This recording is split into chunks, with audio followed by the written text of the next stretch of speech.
Hi students, as a part of the corrosion, today I am going to discuss the very important topic, which is wet or electrochemical corrosion.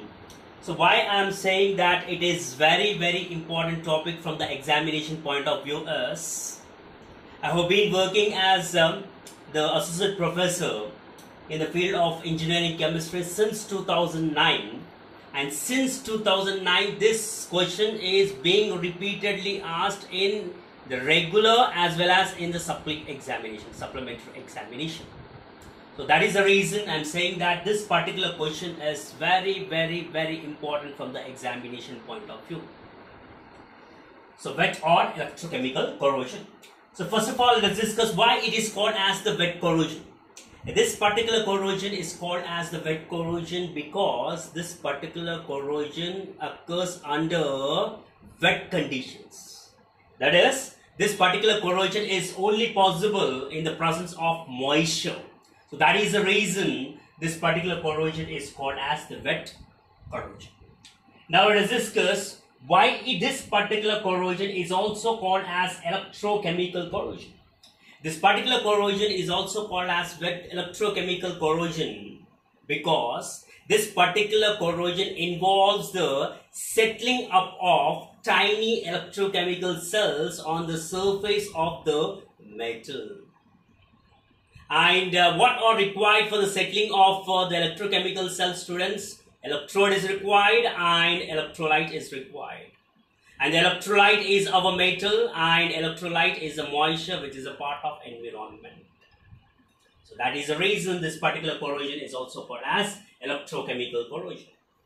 So I would like to throw some light on the very typical points on the wet or electrochemical corrosion before going to dive into this particular wet or electrochemical corrosion. That is, this particular corrosion is only possible whenever the oxygen is in contact with moisture. And this particular corrosion is not possible on the homogeneous surfaces. This corrosion is only possible on the heterogeneous surfaces. So these are the very typical points I would like to emphasize because these typical points are very important in order to understand the wet or electrochemical corrosion so precisely. Right.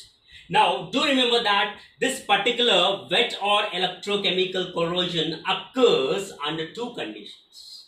The first condition is whenever the two dissimilar metals are made to be in contact with each other in the presence of an electrolyte.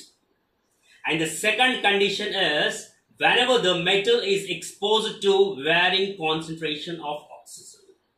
So now, first of all, let us discuss the first condition. That is, whenever the two dissimilar metals are made to be in contact with each other in the presence of an electrolyte. So whenever the two dissimilar metals are made to be in contact with each other, then the active metal undergo corrosion, and that particular corrosion by the active metal is called as galvanic corrosion. Now let us take the zinc copper couple. Let us say that the zinc copper couple is a part of the environment. Now it is very well versed that among the zinc and the copper, zinc is associated with minus 0.76 volt. That is, the standard reduction potential value of the zinc is minus 0.76 volt, which can be recalculated from the electrochemical series, which is there in the electrochemical series. And coming to the standard reduction potential value of the copper, it is plus 0.34 volt. Plus 0.34 volt. Now, the electrochemical series clearly explains that. Electrochemical series clearly explains that among the two electrodes, whatever the electrodes which is associated with a negative charge act as an anode and undergo oxidation. And whatever the electrode which is associated with positive charge act as a cathode and undergo reduction. Now accordingly, as the zinc is associated with the minus value, which is minus 0.6 volt, it acts as anode and undergo oxidation. And already I have explained in the previous class that oxidation is the corrosion. Oxidation is the corrosion. So zinc undergo oxidation in this fashion. That is, zinc undergo oxidation and produces Zn+2 ions and loses the 2 electrons.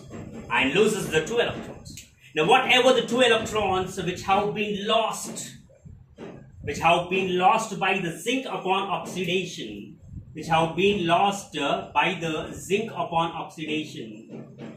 are gained either by the H plus ions or oxygen based upon the nature of corroding medium, based upon the nature of an electrolyte. Because already I have explained that this particular corrosion occurs only under moist condition. Whenever the moisture is present on the surface of the metal, then only the metal act as anode and undergo oxidation. Oxidation is nothing but the corrosion, right? Now, the zinc is the one which is acting as anode and undergo oxidation. Oxidation is nothing but a corrosion process. Now, the electrochemical series says that whatever the metal which is associated with the positive value act as cathode and undergo reduction. Now, as the copper is associated with the positive value which is plus 0.34 volt, it should act as cathode and undergo reduction. But practically, copper won't act as cathode and undergo reduction because there are very good oxidants in the environment apart from the metal. The two good oxidants which are a part of the environment are H plus ions and oxygen molecule.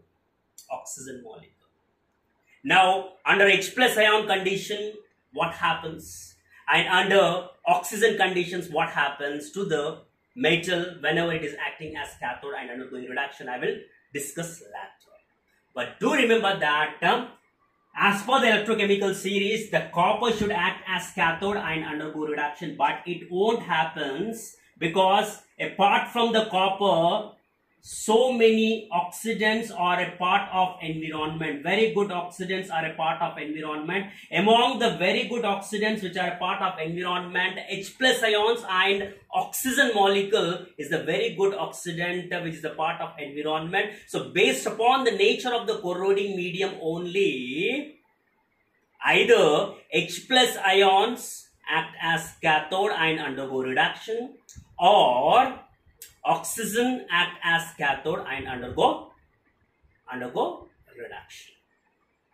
Now let us say that whatever the electrolyte which is present on the surface of this zinc copper couple is the simple water. The simple water means what, students? The simple water means the corroding medium or the electrolyte is neutral. And under the neutral conditions, oxygen act as cathode and undergo reduction in the following fashion. Why? I will discuss later. Half mole of oxygen absorb 1 mole of water and gains the 2 electrons which have been lost by the zinc upon oxidation and gets reduced to 2 moles of hydroxyl ions. Right. So this is at anode, students. And this is at cathode.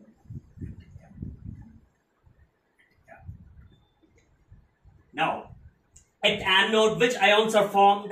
Zn+2 ions are formed. At cathode, which ions are formed? Hydroxyl ions are formed. Now, whatever the Zn+2 ions which are formed at anode diffuses from their side, and whatever the OH minus ions which are formed at cathode diffuses from their side, and both react with each other, resulting in the formation of corrosive product. That is, Zn+2 which are formed at anode react with 2 moles of hydroxyl ion because they are diffusing and converts to zinc hydroxide. Now this zinc hydroxide is the corrosive product over here. Corrosive product over here. Corrosive product. Corrosive product. Now, this particular corrosion is called as the galvanic corrosion. That is, whenever the two dissimilar metals are made to be in contact with each other in the presence of an electrolyte, whatever the corrosion occurs on the metal is called as galvanic corrosion. So, this is the one condition under which the wet or electrochemical corrosion is possible. Now, coming to another condition under which the wet or electrochemical corrosion is possible is whenever the metal is exposed to varying concentration of oxygen. Whenever the metal is exposed to varying concentration of oxygen. Now, whenever the metal is exposed to varying concentration of the oxygen, then whatever the corrosion occurs on the metal is called as differential aeration corrosion, or concentration cell corrosion, or waterline corrosion. So why three names are associated with this particular corrosion? Let us discuss one by one. So for this, I have considered one beaker, and I have taken the zinc rod. This is a zinc rod. I have taken the zinc rod, right? And I have immersed this zinc rod in the water. I have immersed the zinc rod in the water. Right. I have immersed the zinc rod in the water. Now, by seeing this particular picture or figure, it is amply clear that this particular zinc rod, which is half filled, half immersed in the water, can be partitioned into two types.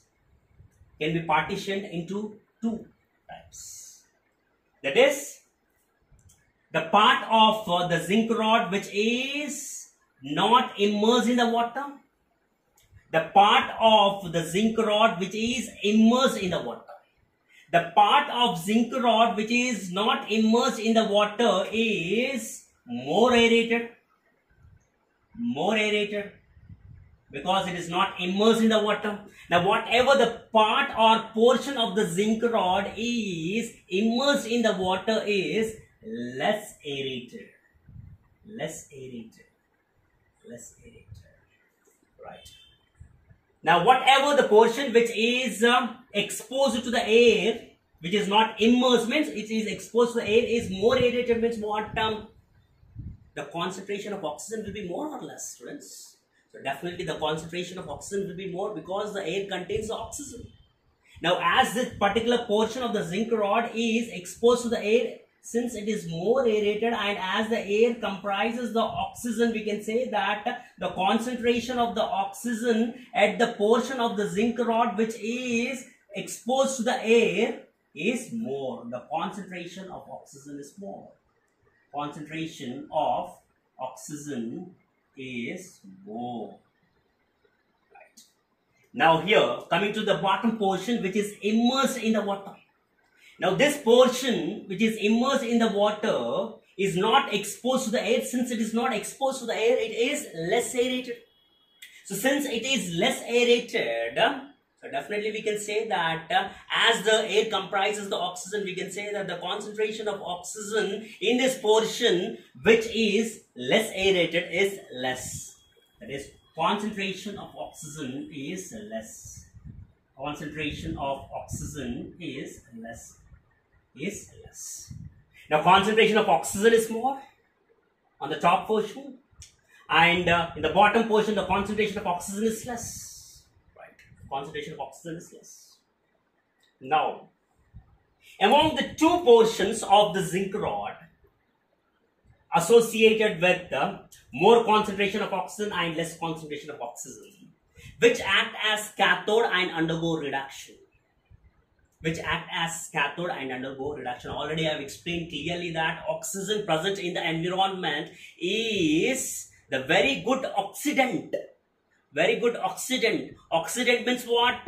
Which oxidizes the other, thereby itself undergo reduction. thereby itself undergo reduction. Now, as this portion is more aerated and the concentration of oxygen is more, and as the concentration of oxygen is more at this portion, we can say that this particular portion act as cathode and undergo reduction.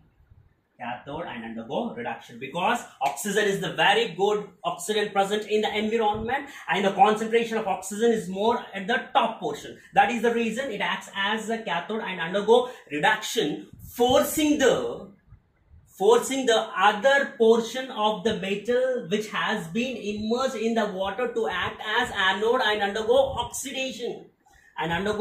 Oxidation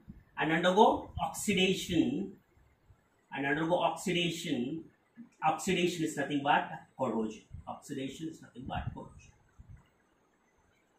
So dear students, now it is amply clear that the top portion will act as cathode and undergo reduction. Why? Already I explained. And the bottom portion, which is immersed in the water, act as anode and undergo oxidation. Oxidation is nothing but corrosion under the influence of this oxidant, oxygen.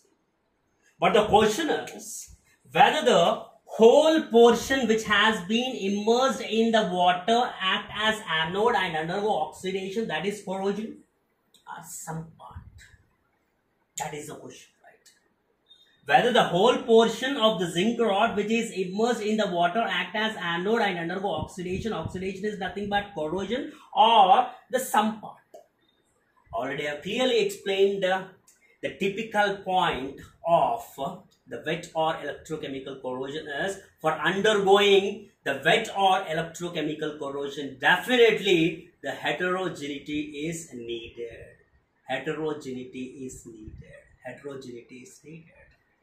And here, this particular portion is totally immersed in the water. Let us say that this is the first portion and this is the second portion, and the second portion is totally immersed in the water. So totally immersed in the water means what? From here to here it is covered with the water. From here to here it is covered with the water means what? It is homogeneous. From here to here it is homogeneous. Here to here it is homogeneous. And already I have explained clearly that for undergoing the wet or electrochemical corrosion, heterogeneity is needed. On the homogeneous surfaces, the wet or electrochemical corrosion is not possible, right? So the whole portion will not act as anode and undergo oxidation, and that is corrosion as we expect. So which area will act as anode and undergo oxidation? From here to here, what is happening? Which is not exposed to the air, it is acting as cathode and undergoing reduction because of the concentration of oxygen is more. From here to here, it is the homogeneous. So since it is homogeneous, the whole portion which is immersed in the water cannot act as a cathode, anode and undergo oxidation. Now the question is, which portion will act as anode and undergo oxidation? That is corrosion. So if you see this water line,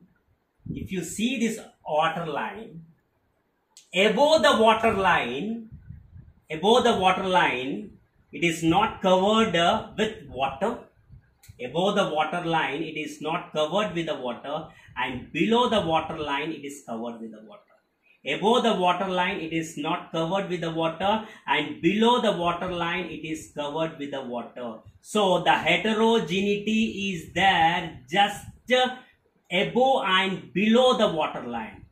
The heterogeneity is there just above and below the water line. Since the heterogeneity is there just above and below the water line, only this particular portion which is above and below the water line act as anode and undergo oxidation. So this particular portion will act as anode and undergo oxidation. Is corrosion.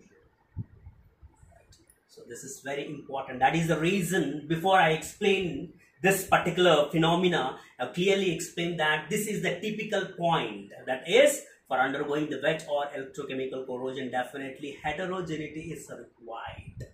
Do remember that.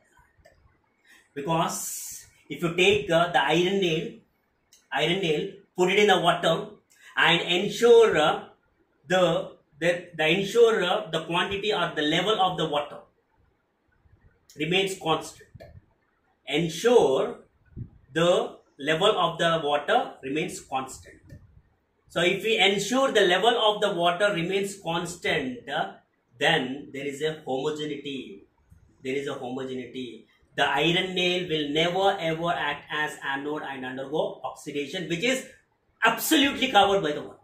But now what you do is just expose the tip of the iron nail. If you expose the tip of the iron nail, on the tip of the iron nail, it is more aerated. More aerated means more concentration of oxygen is present, and just beneath it, it is less aerated. Since it is less aerated, and as the above portion act as cathode and undergo reduction, below portion act as anode and undergo oxidation. Oxidation is nothing but corrosion. It requires heterogeneity, students. Now let us see why it is called as differential aeration corrosion.